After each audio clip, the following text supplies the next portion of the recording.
Okay, we are live. Welcome to Kite Talks. This is Arup Sons here. We have a wonderful guest with us, thorough gentleman, I can say, because I've met him a few months ago itself in France. We are with Kenny Jean-Marie. Correct me if I'm wrong. That's Uh, it. Kenny, thank you so much for taking the time out. For our listeners, Kenny works at the French Football Federation. He works at the President's Office. He's the Director of Cabinet and Director of Institutional and International Relations, multiple caps, I know, and a lot of responsibility. Kenny, really appreciate you taking the time in the middle of your workday. It's a pleasure having you. It's a pleasure also, Arup, I will say, to meet you and to share with all the people listening to this talk. Okay, fantastic. Kenny, like I mentioned, would love to. You have a, I would say, unique experience. When I talk to a lot of people across the sports business, a lot of them start their careers in sport, right? Maybe even as athletes, or they start off in federations and in other places. But again, you're part of the Navy, and I think that's a. And when I said thorough gentleman, I meant it because I have a feeling that's also where your Navy experience sort of brings that out in you. Would love to hear some experiences and takeaways from that experience, and then we can move to the sports side of things. Okay, it will be my pleasure to speak about the Navy a little bit. But you must know, if I start from this, that everything starts from passion. And this is not, this is normal that at the end of the day, I finished in sports because I started from sport, I will say, because I've always wanted to become an engineer and to work in the water. So this is why I finally passed the exam to join the Naval Academy, the French Naval Academy. But before I joined the Naval Academy, I studied science, and I was a sportsman. I played volleyball for a long time, and volleyball made me also what I am. And when I entered the Naval Academy, I still wanted to continue volleyball, but it wasn't so easy when you are on a ship to continue. I tried to do so, but I knew from the real beginning, and I was 21, 22, I knew that sport would be part of me. And this is interesting because being trained as a Navy officer, you have some sports and some physical activities, but the Navy and sports are kind of things which crossed over in my life because I found the same fundamental values, I will say, in terms of how you work collectively, for example. How do you work collectively when you are under pressure? How do you perform when you are tired, for example? And it is quite interesting to see that I learned a lot from the Navy, either from the Naval Academy or from my experience on ships and in naval headquarters, Navy headquarters in Paris. I learned a lot about human and about management. And I have to say that today that I work in the sports industry, every day, I will say, I will not have any I don't think that one day I didn't use something that I learned from the military time. So it's very, very interesting. I am a Navy engineer because I needed to have this science background in order to join the Naval Academy, and I graduated a master's of science during this Naval Academy, because this is the way it is in France. You are not only a Navy officer, you are also an engineer. Quite generalist, but an engineer. And from that time in the Navy, I knew that it was important to have patience in life. I didn't find it alone. I found it because I had one of my teachers who was what we call in French general knowledge teacher. And he told us that it was super to be a Navy officer in the French Navy, but this wasn't the most important thing in life. He told us that the most important things in life was to have at least 2 passions. And I say it today because we are speaking to Indian people discovering the sports industry. Yeah. From the very early time in the Navy, I heard this. It was 20 years ago.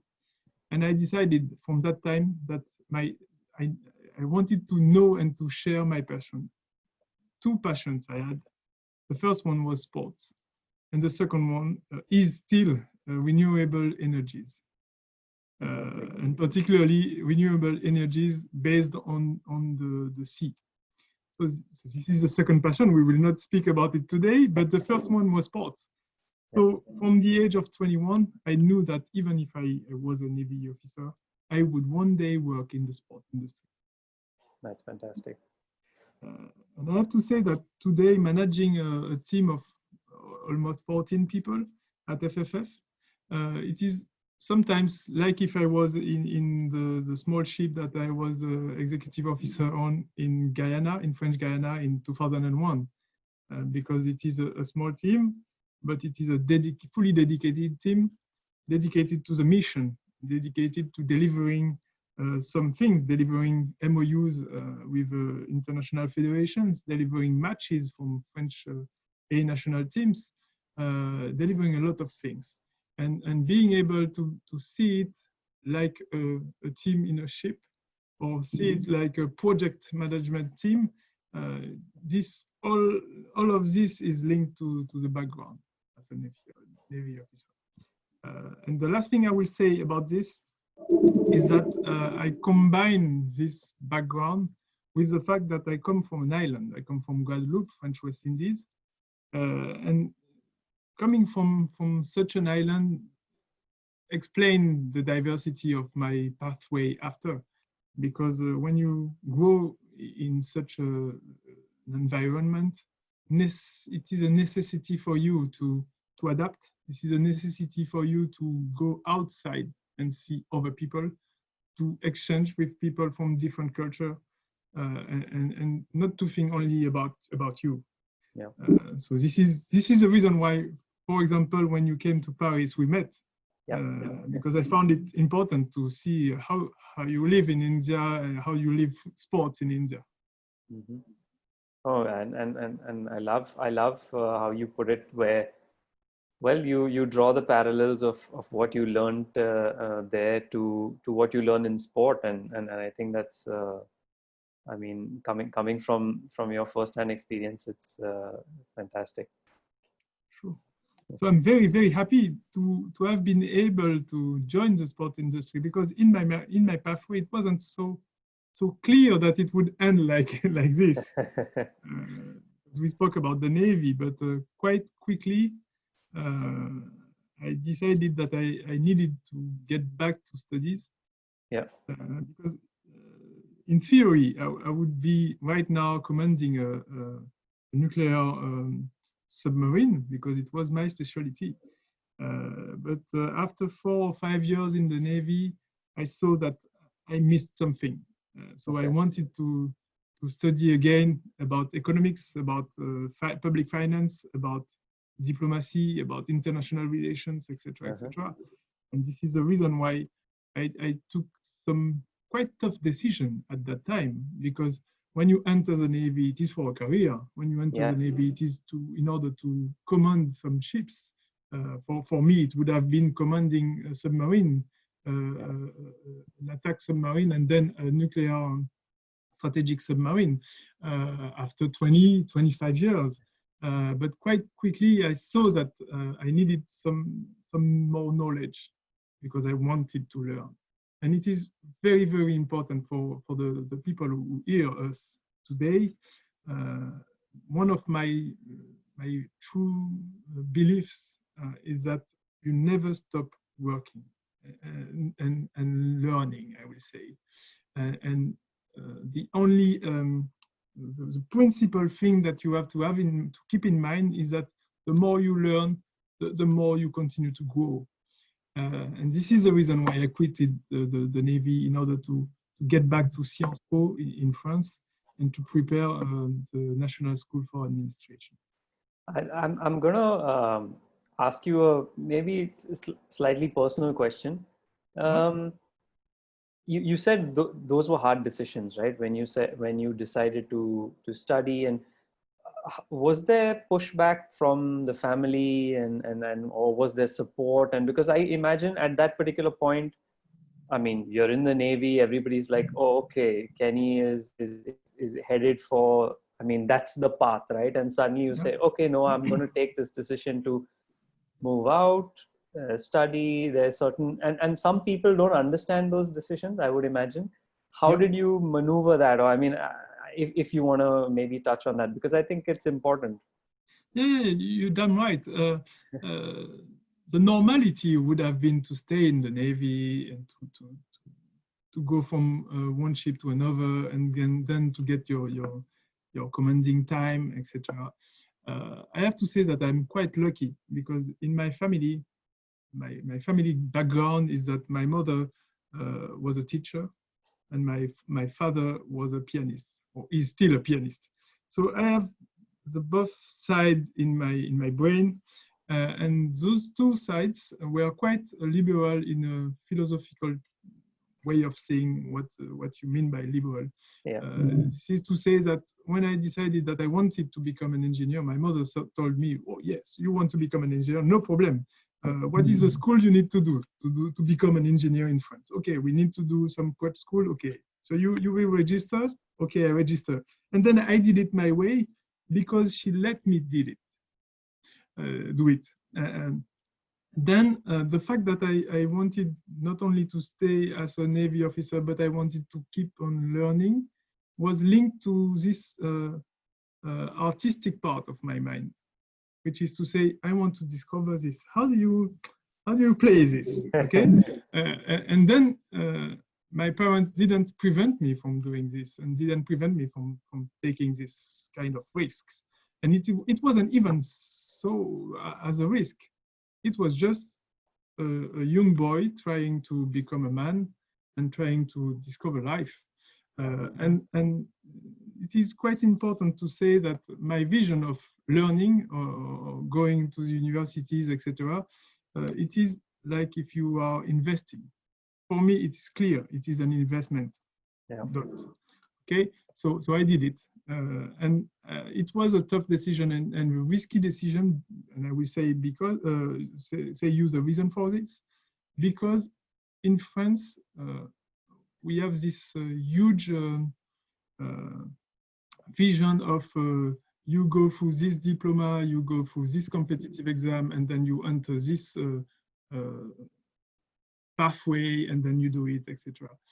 So when you try to do some crossovers, it is not very well seen.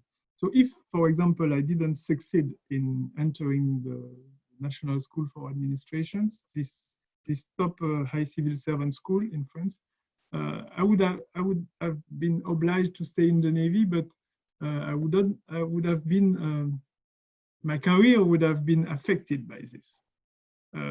But luckily, I will say I succeeded.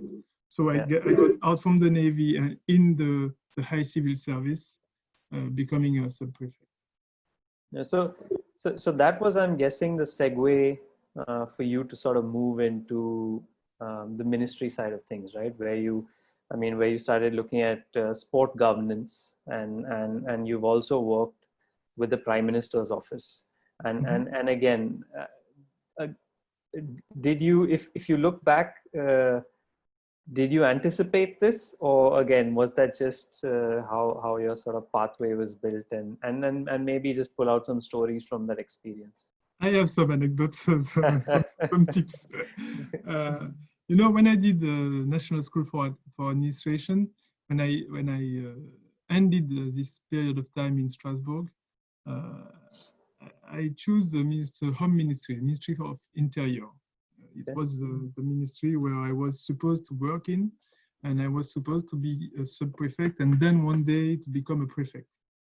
So managing the administration in France, because as you may know, France is divided into almost 100 departments. We call this like this.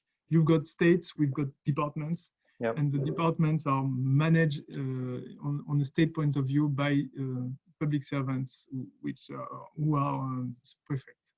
So I started from this because I wanted, when I joined the high administration, I wanted to be able to change things progressively. And it was one of the rare places where we could manage things by managing crises, by managing putting all together some mayors in order to solve problems for the population, etc., etc. So I thought that it was a way of concretely changing things. But still, I had this sport passion in mind, and life is a matter of timing, and it is not me who said it; it is Carl Lewis. So I was quite lucky because I was in Périgord in France, in Dordogne, quite remote place, countryside.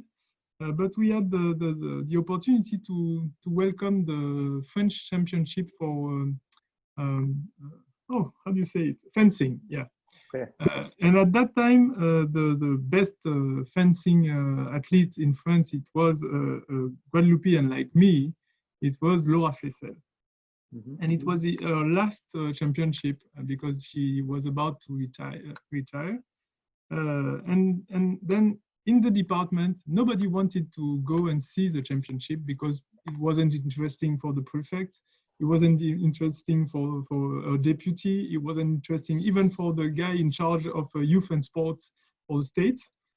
So as a sub-prefect, director of cabinet of the prefect, I said, okay, I will go because it is one of my mates. I want to see this fencing championship, particularly because the state was financing also the competition. So I decided to go, and this was maybe my first step into the thought that I want to work in the sports industry one day. So I did it. It was in 2010. And then 2 years later, there was a general elections. François Hollande was elected. And then I had the opportunity to join the cabinet of the Minister for Sports. It is not that I was a politician because I didn't have the right, neither as a Navy officer, nor from being a sub-prefect. But it is that I found this new minister, Valérie Fourneron, who is in charge now of anti-doping agency. This lady came from the volleyball industry also. She was a former volleyball player. And then when I was in the home ministry at that time, and some people were looking for people to work in the cabinets. And I said, well, but it is my dream to work in sports. So what can I do? And they just told me, but Kenny, you send your CV and we will see. And this is what I did. I sent my CV. And it was quite interesting because at that time when they built the cabinet of a ministry in France, at that time it was about 15 people working for the minister and working in terms of interface with the administration. And they were looking for someone who would be able either to work on special events, on major events that we were about to host in France, mm-hmm. and to work also on equipment, facilities, sports facilities. And it was quite interesting because as a sub-prefect, I knew how to manage events and complex events. And as a former Navy officer, I knew how to manage major investment programs. Because in the Navy, I worked on some frigates program up to 10 billion euro. And when I came in 2012 at the ministry, we were about to prepare Euro 2016. And for the Euro, we needed to rebuild or refurbish, refurbish stadiums, 9 stadiums. And when you wrap up the whole program, it was about 2 billion euro of investment, public investment. And we had this big challenge about convincing the European Commission that it was normal for the public state to fund state and local authorities to fund stadiums refurbishment. So when I arrived with my CV, I just said, I am the right person, the right place. You might be happy to work with me. And this is the way I started to work in sports industry. Nice. Because after 10 minutes of interview with the minister, she told me, okay, you start tomorrow. And then I started like this in the ministry. Then I stayed more than 3 years, following even the several ministers that passed, because I spent 2 years with the first minister and then another year with 2 other ministers for sports. Okay. And finally, I joined the cabinet of the Prime Minister as a senior political advisor for sports, youth, and associations. Oh. So I did this. This I didn't anticipate, I will say, because from the real beginning, when I started to work in the cabinet of the Minister for Sports, it was supposed to be 18 months, 24 months. It is almost the time you can survive in a cabinet. And finally, I did almost 4 years in this sphere, quite public political sphere, because we had some major strategic project to manage, I have to say, because we hosted the Euro 2016, but we had also other events to host in France, other events to be candidate, and Paris 2024, it was necessary to first convince the politicians that it was interesting to be candidate, and then to prepare the whole thing of candidacy team. Yeah. So this is what I did between 2012 and 2015, I would say the end of 15, before creating my own company. And that sort of that switch for you, I mean, was it something that you realized, okay, now if I'm able to work as a consultant, you'll probably be able to give more value with sort of multiple stakeholders? Was that the thought process, realizing, okay, now you have all of this experience, you've worked, I mean, with you understand how the government functions, you understand how the Prime Minister's office functions, you understand how to manage stakeholders. So as a consultant, I'm guessing you saw the need, Yeah, definitely. And said, okay, now I can add more value as an independent consultant. How did that go for you? I mean, and I'm guessing it's always difficult and challenging, right? As an independent consultant, and who were the other sort of stakeholders you worked with at the time? Definitely, it was a second tough time in my life, because I made some decisions, quite strategic decisions, which could have lead me to failure, I would say, because it's not so easy to quit the cabinet of the Prime Minister. Generally speaking, when you leave the cabinet, it is that you got a promotion, and the whole thing is okay for you. I decided to quit, and I didn't have anything. I didn't have a euro, because I decided also to get out of the administration for this time in order to create my company. So I started from nothing. But there are many reasons for this major decision I took. Some could say that it was because I was about to join my 40 age, 40th year of life. This might be right, but it is also, and I will say that it is more fundamental, that 5 or 6 years before I wanted to create my company. It was a kind of dream, and the same dream as when I spoke about the passions, having 2 passions, and how you manage to transform passions in reality of your life.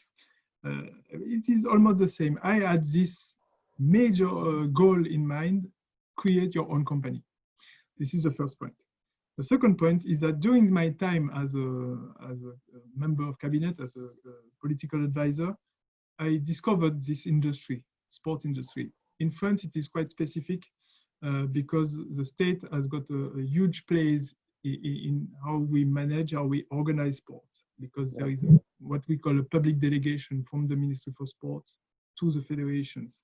Even if the federations can manage themselves in an independent way, but for some subjects, they depend on the ministry.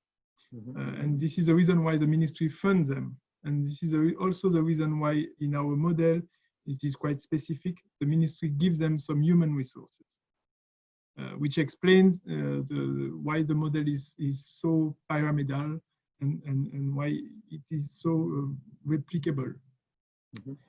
But I discovered this. So as an engineer, I opened the box and I saw, okay, this thread, this other thread, this connect to this, and I saw also the limits of it.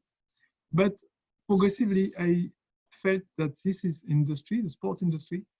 It was an industry that was continuously growing, continuously. If you have a look at the 40 last years or the 30 last years, in whatever the industry, whatever the sector, whatever the discipline, whatever the sport, you see that there is a major evolution and that things are moving very, very fast with increase, quite huge increase in terms of comparison. When you compare it with other sectors, other industries, it is amazing. But this increase, I felt that it was quite weak, I will say, because, for example, in the football industry, money came quite fast, but errors, mistakes came also from day to day. And when the money came, the money didn't go the right way quite often. And it is still the case sometimes, because when you see the amount of the budget dedicated to the salaries of the players, you see that this industry is fragile. And the crisis of COVID shows this, because they didn't put some money aside in order to face crises such as COVID-19. So I discovered an industry quite new, progressively increasing, very, very interesting because it was my passion, but which with a need of professionalization. And this was a clue in my thought about creating my company. The third thing was that, and it is important for you in India to understand it, at least in France, if you want to work in the sport industry, there are some musts. You must have been a high-level athlete, okay, or have been involved in volunteer organization in small associations, involved in the governance of the sport, from being a volunteer. Even if you can get up to being a president of a club, for example.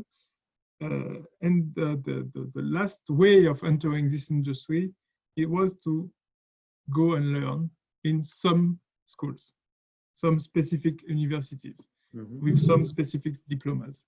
40 years ago, there is a university in France, it is in Limoges, in the southwest of France, who decided to create a master's dedicated to sports and economics, economics and law. At that time, nobody was believing that this was important, but they decided to create it. And they became quite successful. And today, it is a reference in France. Did you do CDES or not? So I saw this when I was in the cabinet of the Minister for Sports.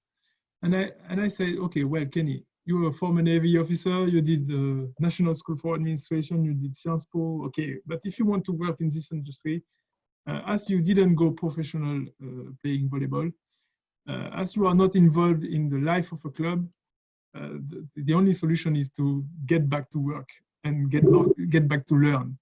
And this is the reason why I decided to enter the MESGO program, which is a sport executive program dedicated to the governance of sport in Europe. because I felt that with this program, I would have been credible. And I don't know if I use this word in English, but No, it's right. But the funny thing when I think about it is somebody like you with those years of experience is humble enough to say, okay, you know what, I need to learn more. yes, And that's fantastic, because I mean, that's the, I mean, fundamental takeaway from honestly just having this conversation with you. And at the end of the day, you're so right. You got to continue to learn. Yeah, sorry, I interrupted you. no, Yeah, go on. you're right, you're right. And my wife didn't want because you asked me for the first risky period of my time, but Yeah. this was a second risky period because my wife told me, Kenny, how many diplomas do you have? How many years did you spend after baccalaureate learning? So this is enough. You did ENA. ENA in France is the top of the top. So why do you go to pass a master to put you at risk of doing this master? I felt it was necessary because I felt that this industry, if you want to enter in, you need to show your white hand, as we say in French. So I did it. And it was a tough period because I did it at the same time I was in the cabinet of the Prime Minister and the cabinet of the Minister for Sports. And it was quite hard because it lasted 18 months with sessions of 1 week outside France in full English, but dedicated to top executive sportsmen. So I'm very, very proud of it. This is the diploma I'm the proudest, I will say, because it not only it made me increase my knowledge, but also I met people. I love these guys, my mates, I mean, but I met also major stakeholders of the sports industry in Europe and even in the world, because part of the program was in Brazil, in the US. So I saw other models also. So very, very interesting. So having this in mind, I reached the point where I will not use a French idiom because you will not understand it, but I had so many knowledge accumulated, dedicated to sports, that it was too much, I will say, for being a political advisor for Prime Minister. Because the Prime Minister has got a lot of things to think about, and sport is one small part of it. So I said, okay, there is an industry that is increasing continuously, an industry that needs some professionalization. So why wouldn't you make your dreams come true, creating your own company? And this is it. This is it. This is the reason.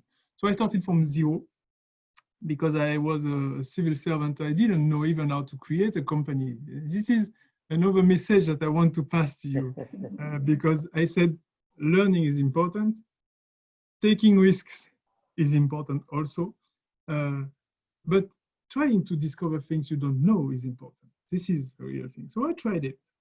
My wife didn't want neither, because she said, why are you going to such a complex way? You should have chosen the right way and stay in it. You were advisor to the Prime Minister of France, one of the major countries in the world. But still, I decided with humility to start from zero. And didn't even use my network to find major contracts, etc. I just decided to go and see how you discover a customer, how you try to convince him, how you help him in strategic project management. And this is how I found clients from 3 spheres that I feel are the spheres of sport. The first one is the public administration sphere, because the state, but also the local authorities, there are some needs in terms of how can I manage public policy for sports. So this was part of my clients. The second part was the private sector, because as the industry is increasing, the private sector gets more and more close to this industry because of sponsors, but also because of other normal companies that are interested in this complex industry. Because when you manage, for example, a match, when you organize a match in a stadium, there are so many jobs around delivering a match. So there are some private industries who would be interested in understanding the sports. And the last kind of clients was the sports client, I mean sport organization. And in my analysis, I found that in France, at least, there was a need for joining these three spheres, the public one, the private one, and the sports one, because everybody is fascinated by sport, I will say. Not everybody, but for example, even in India, you know that English football is a clue, I imagine. Yeah. But nobody really knows about what it is. So there are some people who are jealous of sports. And particularly in France, for example, there is a kind of confrontation between sports and culture.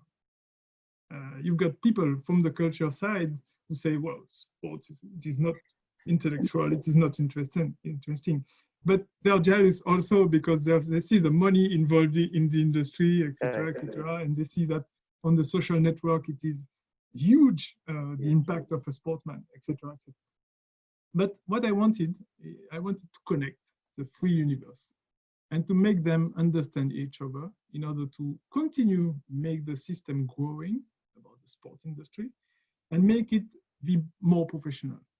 Because when you are from the sports side, you are in a federation and you want to discuss with a ministry, if you don't discuss the right way, if you don't discuss with the same language, there will not be an understanding, a mutual understanding, and then your sport will not go.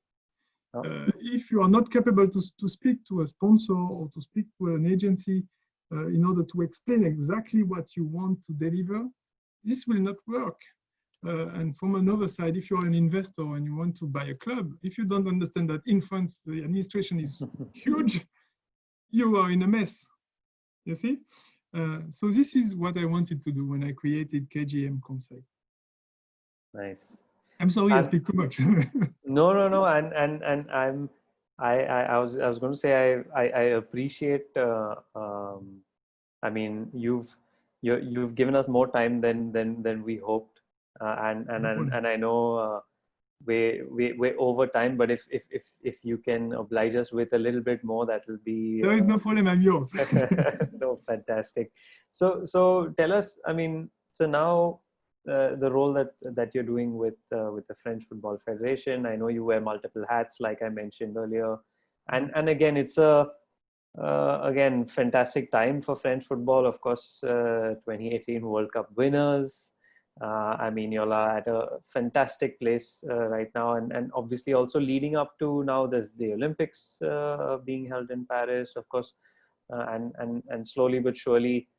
Everyone's looking towards France right now. So again, just would love to know a little bit about your role and a little bit about where football is headed. You're already at a peak, and how do you get bigger than that?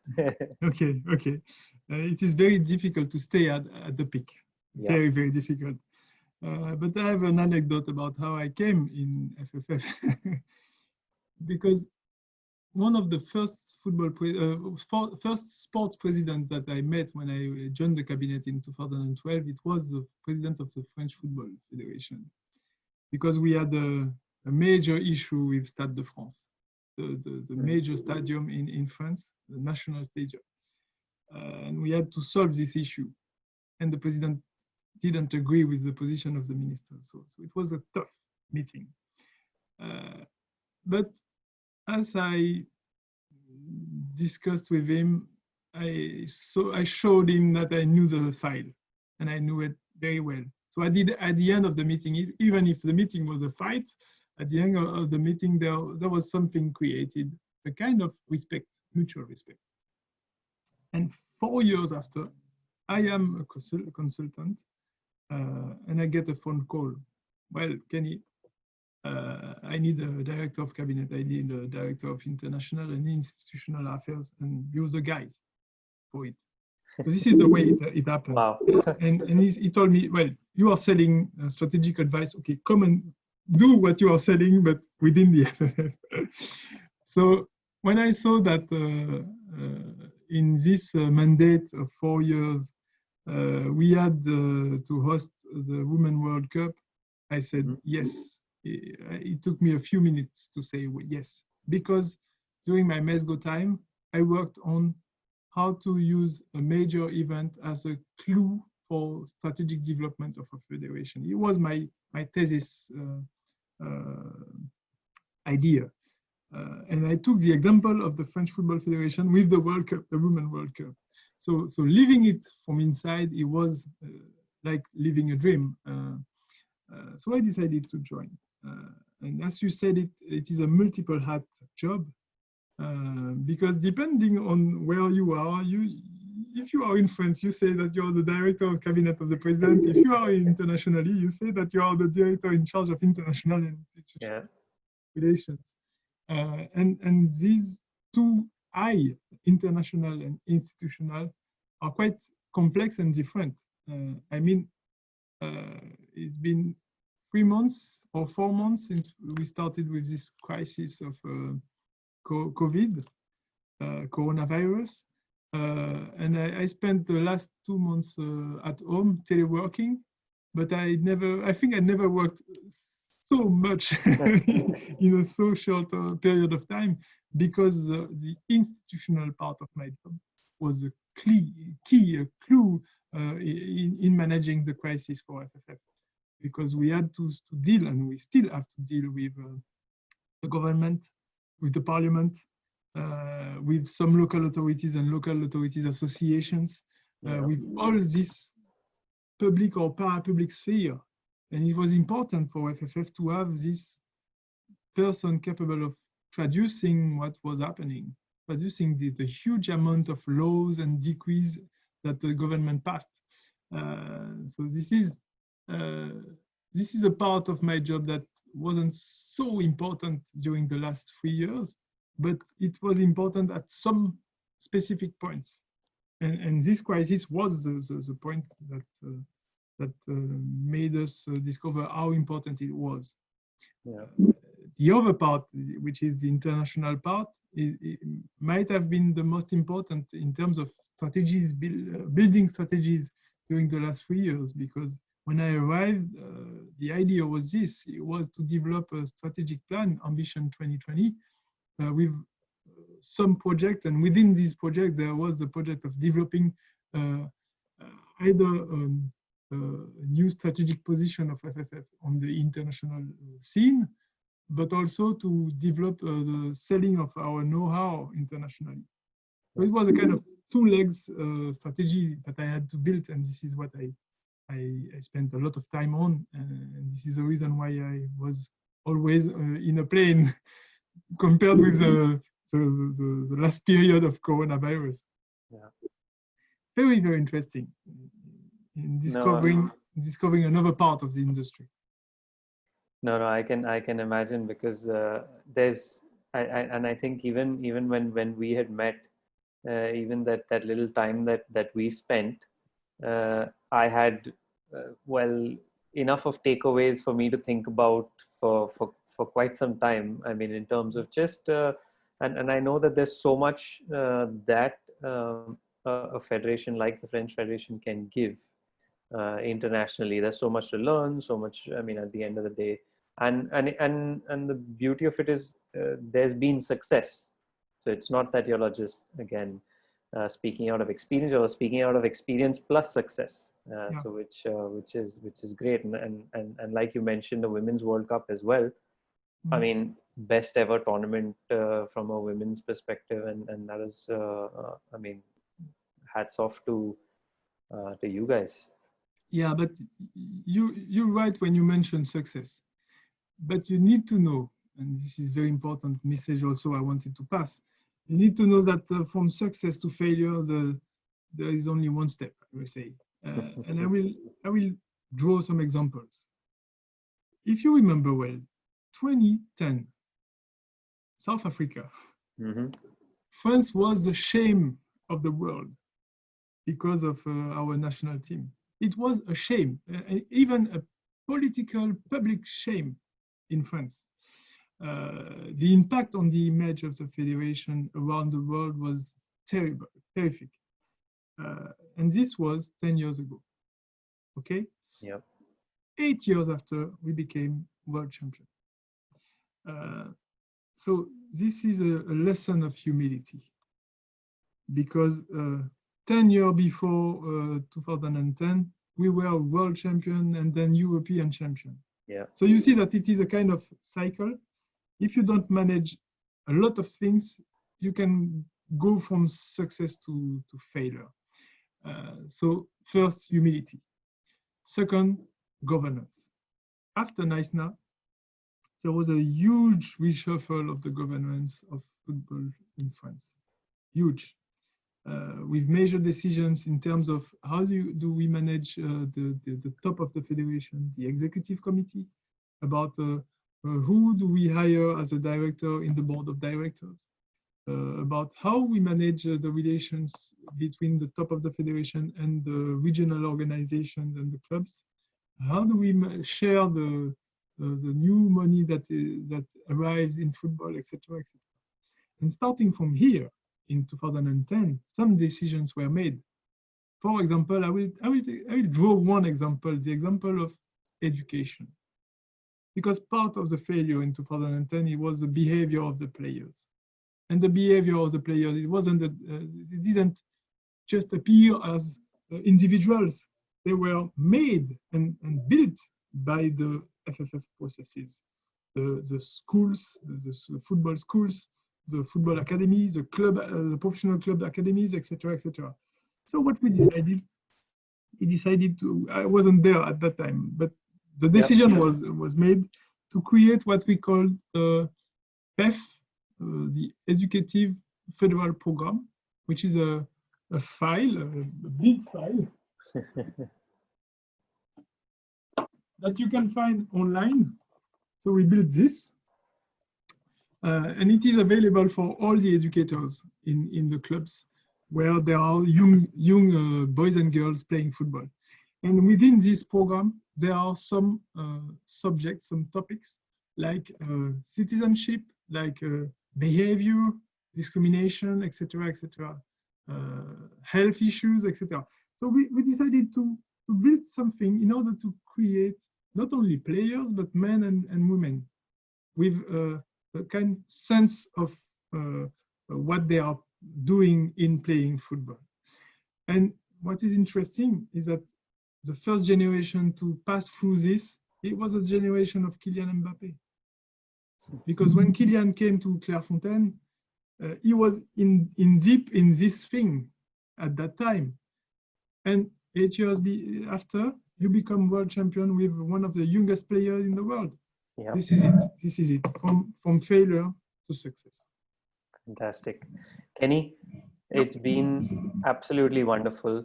I know there are many more takeaways that we can pull out from you. For sure. And I know we will continue the conversation. And for sure, we look forward to hosting you in India. That's it'll be my pleasure. like I mentioned when we met as well. It would be fantastic to host you, but really appreciate you taking the time and like I said, also giving us a little bit of extra time to learn from your experiences. Thank you so much. And, thank you very much, and thank you to you all in terms of e-participation.